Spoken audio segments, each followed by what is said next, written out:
Kung minsan, wala akong solusyon sa mga tanong ko, kaya dinadaan ko na lang sa pagtatanong sa chat.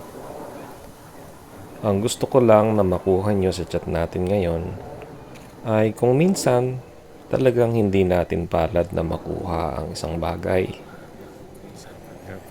Dahil ang isa sa mga mahal natin sa buhay na nasa ibang bansa ay nagtatanong kung madali raw bang makapunta sa US ang katulad niya na nasa ibang bansa na. Ang sagot ko naman ay hinugot ko pa rin sa mga karanasan ko na rito sa pagtatanong ko sa mga kakilala natin dito. Kung paano nga ba nakarating ang mga kababayan natin dito sa US na nanggaling mula sa ibang bansa. Ang isa sa natatandaan ko ay nanggaling silang mag-asawa from UAE. Nurse at ang mister naman niya ay X-ray technician. Madali raw para sa kanila ang paglipat dito sa US dahil na-screen na sila ng recruitment agency from the Philippines papuntang UAE. Dahil sa napatunayang international standard naman ang kanilang documents at skills, ito ang batayan ng recruitment agency sa UAE na nagdala sa kanila dito sa US.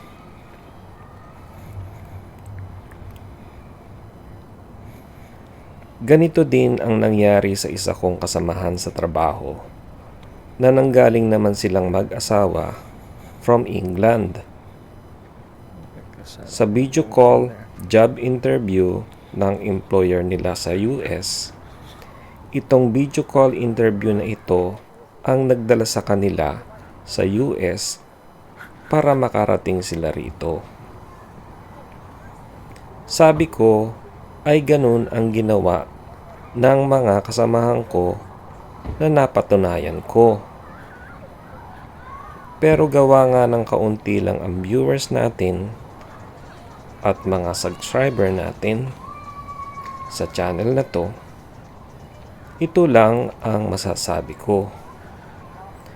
Na pumunta na lang siya sa travel agency o recruitment agency kapares rin ng ginawa niya noon sa Pilipinas para makarating siya sa bansa kung saan siya naroroon. Maaaring ang travel agency o recruitment agency kung saan siya naroroon ngayon ay mas legit. Dahil baka mas mahigpit ang batas kung saan siya naroroon ngayon.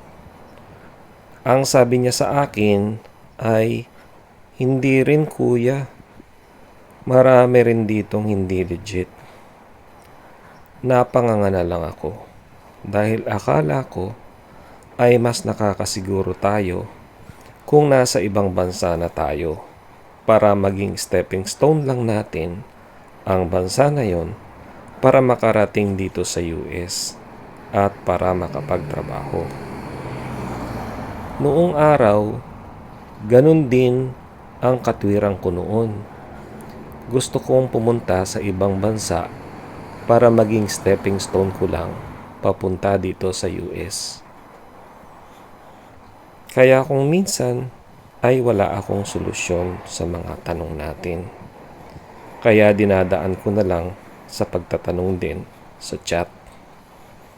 Kaya nga lang, dahil nga sa kaunti lang ang viewers at subscribers natin, hindi natin masasagot ang mga tanong natin na yon at kung ano-ano pang mga tanong natin.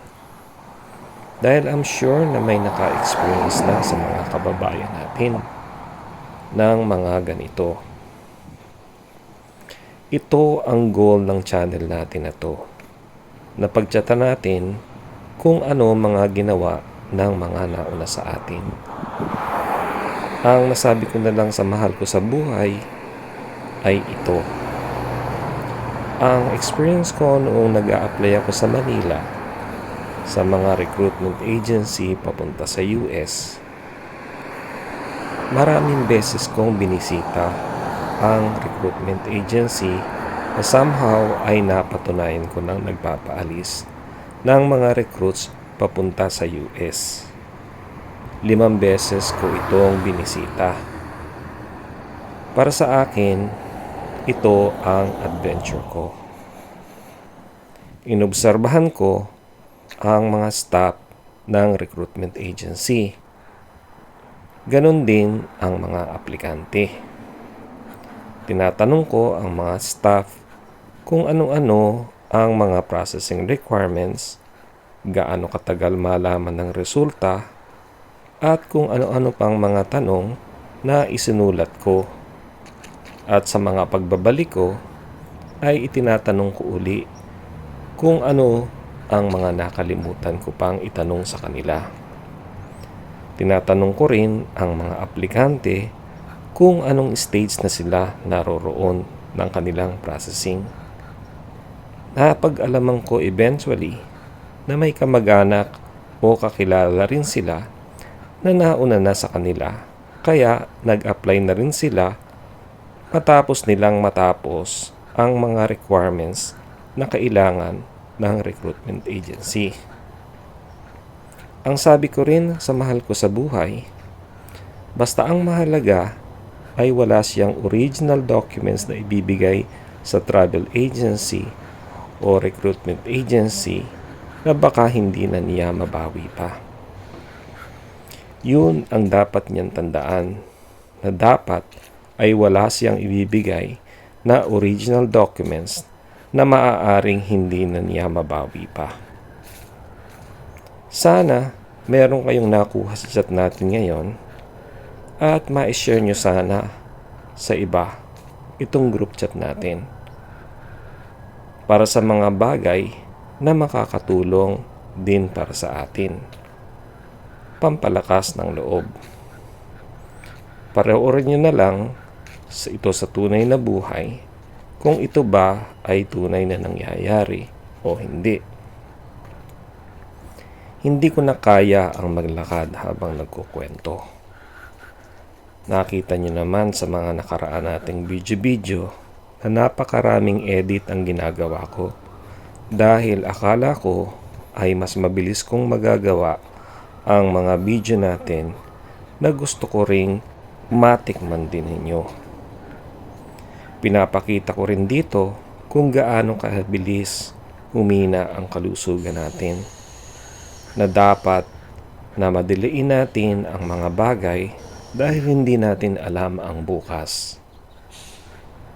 Ang ginagawa ko ring video na ito ay parang angkal siya lang na channel na pinupunan ko ng mga video na pwede nyong panoorin sa tunay na buhay. Pampalakas ng loob ninyo para matukoy ninyo ang susunod na mangyayari sa napapanood ninyo sa tunay na buhay. Sa ngayon, ang mga na-upload ko ng mga video ay makakabuo na kayo ng blueprint kung ano ang mga ginawa ko na okay naman. Hindi naman siya over the top, na lokohan na lang, na pagpapayaman na lang ang ginagawa ko para makuha ang oras ninyo. I-tweak nyo na lang para sa sarili ninyong sitwasyon. Dahil kung baga, ay naumpisahan ko na ang mga gusto nyo ring gawin. Ituloy nyo na lang at pagandahin sa mga malalaman ninyong nagawa na ng mga nauna sa atin. Hindi ko alam kung kailangan bang marami tayo na nagpapalitan ng nalalaman, o kahit 100 lang ay pwede na nating pagandahin ang blueprint na to. Pakishare nyo na lang lagi at tingnan natin kung ano magagawa ng maraming viewers. Ang alam ko, kung maraming viewers, mas marami akong mai-eksperimento na mga project na medyo malakihan ang budget. Halimbawa, murang pabahay na 500 lang ang budget or less, pero matibay naman sa bagyo. Sariling pension plan na 5 years lang ang kailangan maging trabaho, at kung ano-ano pang gusto niyong subukan natin. Iba ang nagagawa ng maraming nag-iisip at nagpapalitan ng mga nalalaman. Nasa sa inyo na lang kung gusto nyong gawin ko kung ano yung gusto nyong gawin. Sa susunod, iba naman pagchat-chatan natin.